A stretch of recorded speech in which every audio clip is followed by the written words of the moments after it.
नमस्कार साथियों, एरा संस्थान में आपका एक बार पुनः स्वागत करता हूं। जैसा कि मास्टर 1-to-1 बैच चला रखा था, उसके अंदर अपनी एक जो एक्सटेंशन की जो सब्जेक्ट लेकर चल रहे थे, उसके अंदर 2 टॉपिक अपना कंप्लीट हो गया और थर्ड टॉपिक अपना है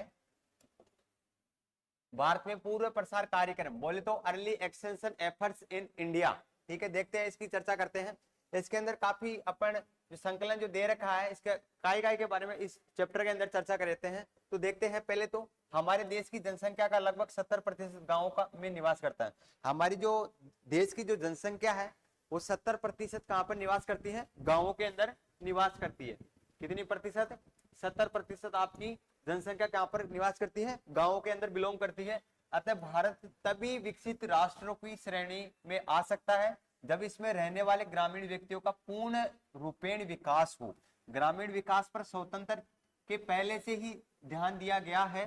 Tagore, Gandhi, FL. ब्रायने, Albert Mayer आदि लोगों ने इस और उस समय के अनुसार संभव ध्यान दिया था। आजादी के बाद तो गांवों के विकास पर पूर्ण ध्यान देने के प्रयास किए गए। गरीबी उन्मूलन तथा त्वरित सामाजिक आर्थिक विकास के उद्देश्य से विभिन्न प्रकार के कार्यक्रम चलाए गए। भागीदारी आधारित प्रजातंत्र के सार्थक तथा प्रभावशाली बनाने के लिए गैर सरकारी संगठनों तथा पंचायती संस्थानों को उचित भूमिका प्रदान की गई। ग्रामीण विकास में भूमि सुधारों पर भी विशेष ध्यान दिया गया। ग्रामीण विकास से संबंधित मुख्य योजनाएं यहाँ पर दी गई है।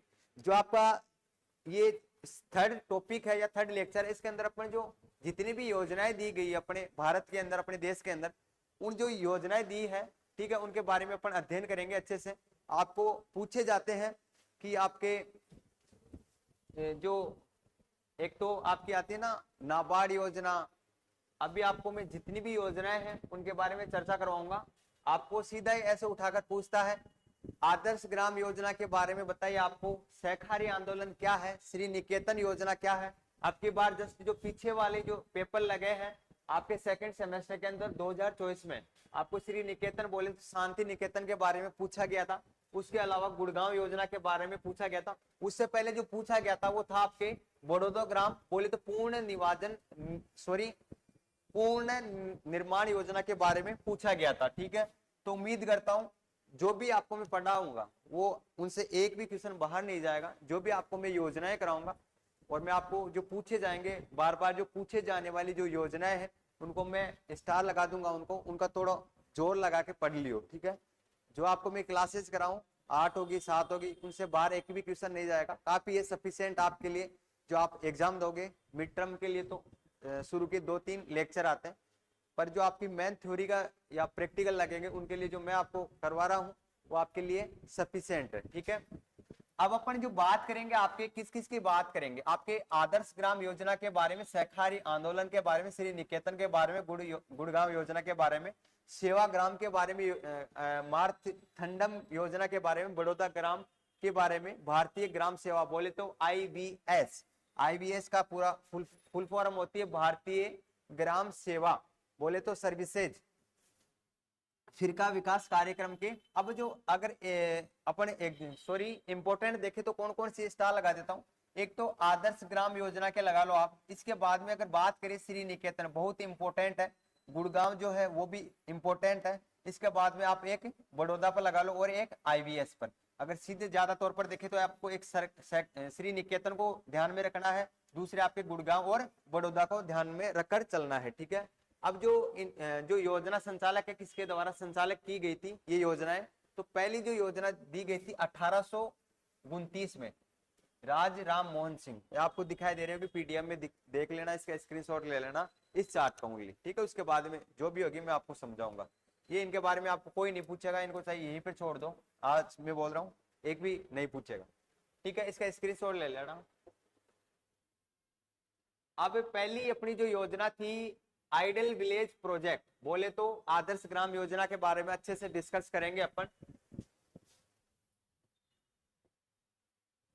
चलो भाई चलते हैं। ये भारत की प्रथम विकास योजना थी जो अपन भारत के अंदर, अपने देश के अंदर जो डेवलप करा रहे थे उस समय की ये प्रथम बोले तो फर्स्ट योजना थी। फर्स्ट क्या थी? प्रोजेक्ट था अपना। वर्ष 1903 में सर डेनियल हैमिल्टन द्वारा सहकारिता के आधार पर बंगाल राज्य में सुंदर वन क्षेत्र के ग्रामों में प्रारंभ की गई थी।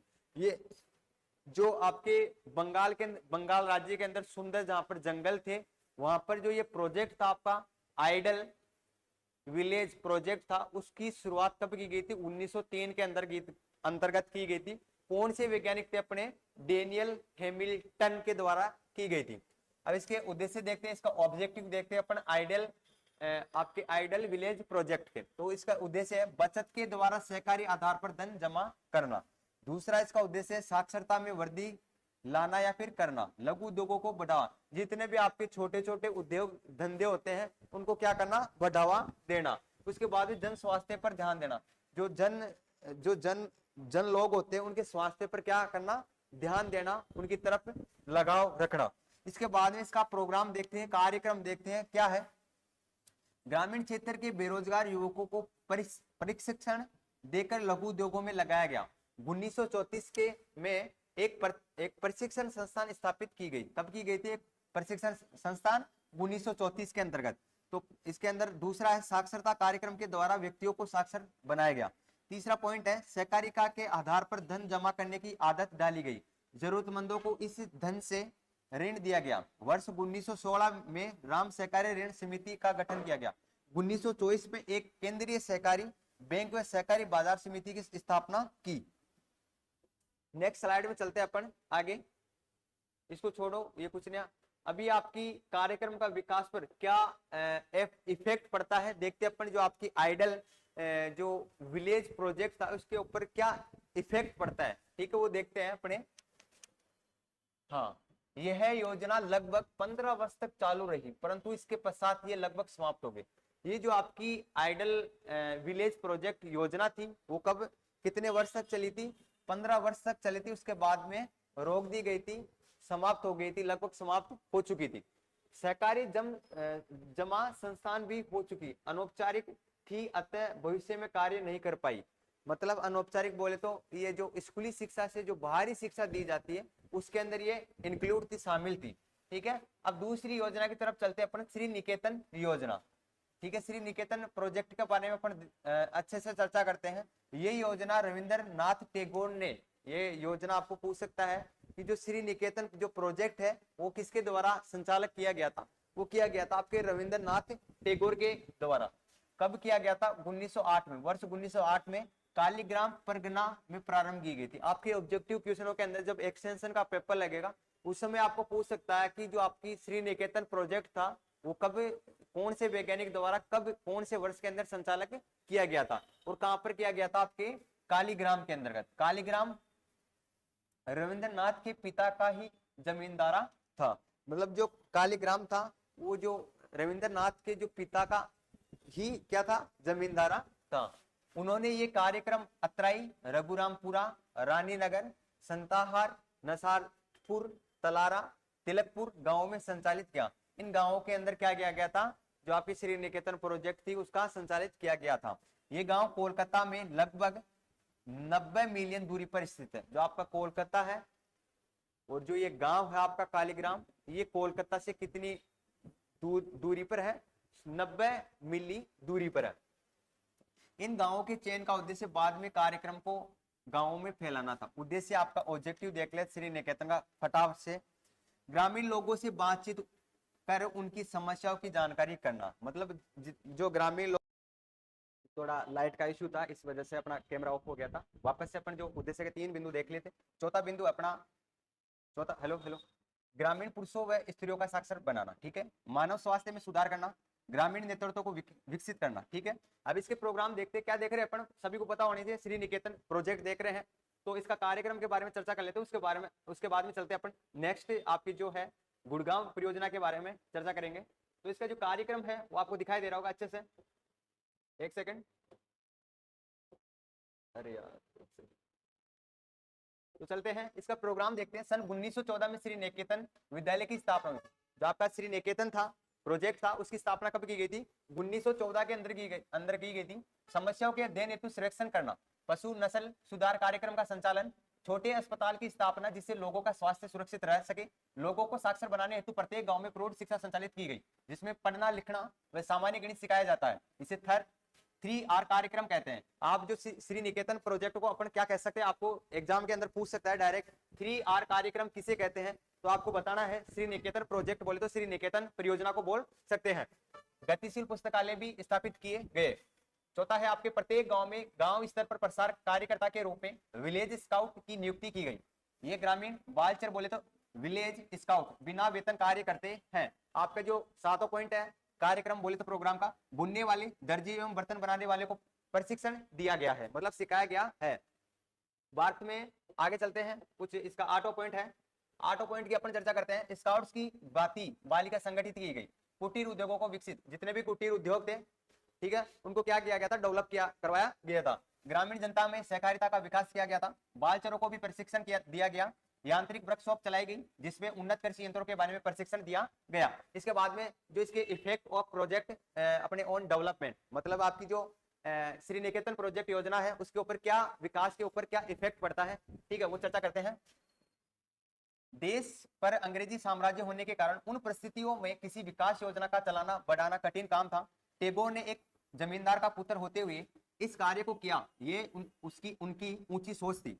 श्री निकेतन स्कूल पर आधारित कहा, वहां पर आज केंद्रीय विश्वविद्यालय स्थापित है। जहां पर जो आपका श्री निकेतन स्कूल था वहां पर आज एक केंद्रीय विश्वविद्यालय स्थापित है। उन परिस्थितियों में अधिक विकास होना भी संभव नहीं था, परंतु फिर भी टैगोर का यह प्रयास प्रशंसनीय रहा, एक अच्छा विचार था उनका, ठीक है। इसके बाद में तीसरी परियोजना के बारे में अपन चर्चा करते हैं, आपके गुड़गांव प्रोजेक्ट के बारे में। गुड़गांव प्रोजेक्ट के बारे में डिस्कस करते हैं। जैसे FL ब्राथेन द्वारा ये योजना वर्ष 1920 में दी गई थी। कौन से वैज्ञानिक के द्वारा? FL ब्राथने के द्वारा कब की गई थी? 1920 में। कौन सी योजना? आपके गुड़गांव परियोजना,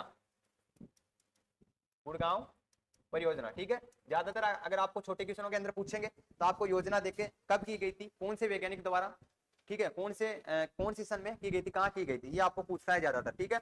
अब बात करते हैं अपन आगे इसकी उद्देश्य की, सॉरी इसका अपन अभी तो डिस्कस करते हैं इसके बेसिक के बारे में।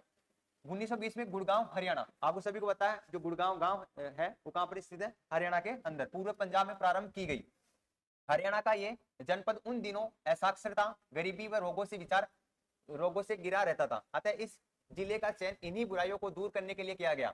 FL ब्राथ ने उन दिनों गुड़गांव की डिप्टी कमिश्नर थे, जो बाद में प्रोन्नति पर कमिश्नर बन गए थे। अब इसका उद्देश्य देखते हैं। ग्रामीण व्यक्तियों को प्राचीन व्यवस्था से धीरे धीरे बाहर लाकर विकास से जोड़ना, शिक्षा में सुधार लाना, कृषि उत्पादन बढ़ाना, ऋणग्रस्ता समाप्त कर मजदूरों को बंधक न बनने देना, सामाजिक आर्थिक स्वतंत्रता लाना, स्वास्थ्य में सुधार लाना, मितव्ययिता लाना, ठीक है। कार्यक्रम देखते हैं। कार्यक्रम चलाने हेतु गांव स्तर पर वेतनिक ग्रामीण गाइड नियुक्ति किए गए। ब्राई ने गुड़गांव के जिलाधीश थे, उन्होंने गांवों में सफाई आंदोलन चलवाए जिससे गंदगी दूर हुई तथा रोगों पर नियंत्रण हुआ। ग्रामीण लोगों की रूढ़िवादिता को दूर कर उनमें परिवर्तन का दृष्टिकोण पैदा करना। विकसित बीज नए कृषि यंत्रों का विकास किया गया। ग्रामीण जनता को साहूकार के ऋण से ऋण मुक्त कराना एवं दशा सुधारने का प्रयास किए गए, ठीक है, ये चर्चा हो गई। इसके बारे में अपन देखते हैं। व्यक्तियों को सुधार बनाया गया एवं शिक्षा में गुणवत्ता लाने का प्रयास किया गया। स्त्रियों की शिक्षा पर भी ध्यान दिया गया। लोगों के रहन सहन के स्तर को बढ़ाना उच्च किया गया। सहकारी समितियों का गठन किया गया जिससे लोगों के मिलजुल पर कर कार्य करने की आदत का विकास हुआ। ग्रामीण में जो फिजूल खर्चे होते थे, मतलब बिना काम के जो खर्चे होते थे, उनकी कमी को बचत का एहसास दिलाया गया, ठीक है।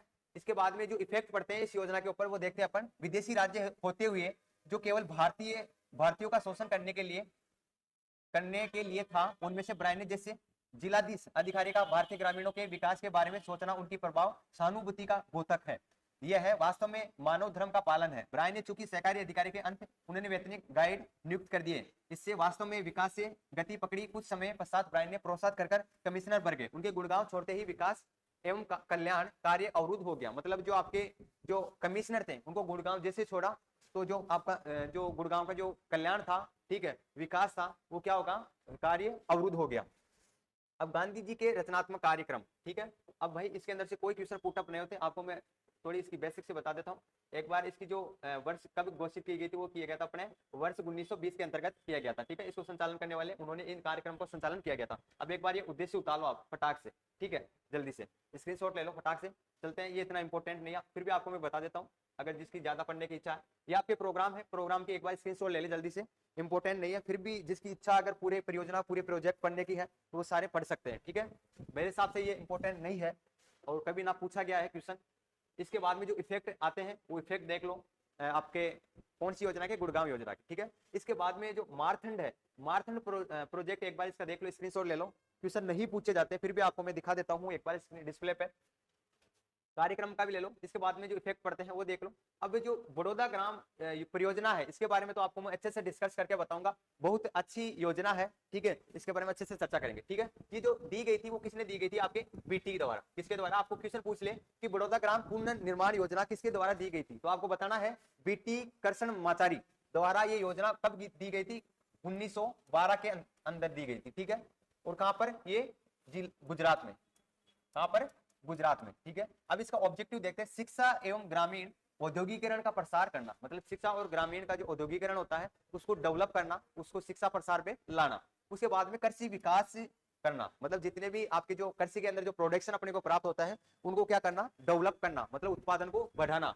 ग्रामीणों के जीवन स्तर में सुधार लाना, जो ग्रामीण होते हैं, ग्रामीण मनुष्य या फिर ग्रामीण समाज होता है उसके जीवन स्तर को क्या करना, उच्च बनाना या फिर सुधार करना। इसके बाद में प्रोग्राम देखते हैं, बागवानी, मुर्गी पालन, मधुमक्खी पालन कार्यक्रम चलाए गए। जो आपकी बड़ौदा ग्राम पूर्ण निर्माण योजना थी उसमें कौन कौन सी योजनाएं चलाई गई थी, कौन से कार्यक्रम चलाए गए थे। आपके पशुपालन के अंदर देखें तो आपके मुर्गी पालन, उसके बाद में आपके हॉर्टिकल्चर के अंदर बागवानी, उसके बाद में आपके मधुमक्खी पालन कार्यक्रम आदि चलाए गए थे। प्रौढ़ शिक्षा का प्रसार चलाया गया था, ग्राम गाइडों की नियुक्ति एवं उनके द्वारा व्यक्तियों से संपर्क, ठीक है। इसका आप इफेक्ट देखते हैं, इस योजना का क्या इफेक्ट है। इसका इफेक्ट है, यह योजना एक लंबे अरसे तक गुजरात में चली गई, इसमें लोगों का विकास भी हुआ। कृष्णमाचारी क्योंकि बोले तो बीटी भारतीय थे, ये वे यहाँ की समस्याओं को भी भली भांति परिचित थे, मतलब जितने भी यहाँ की जो गुजरात की जो समस्याएं थी उनसे भली भांति परिचित थे, उनको समझने का अनुभव था उनको।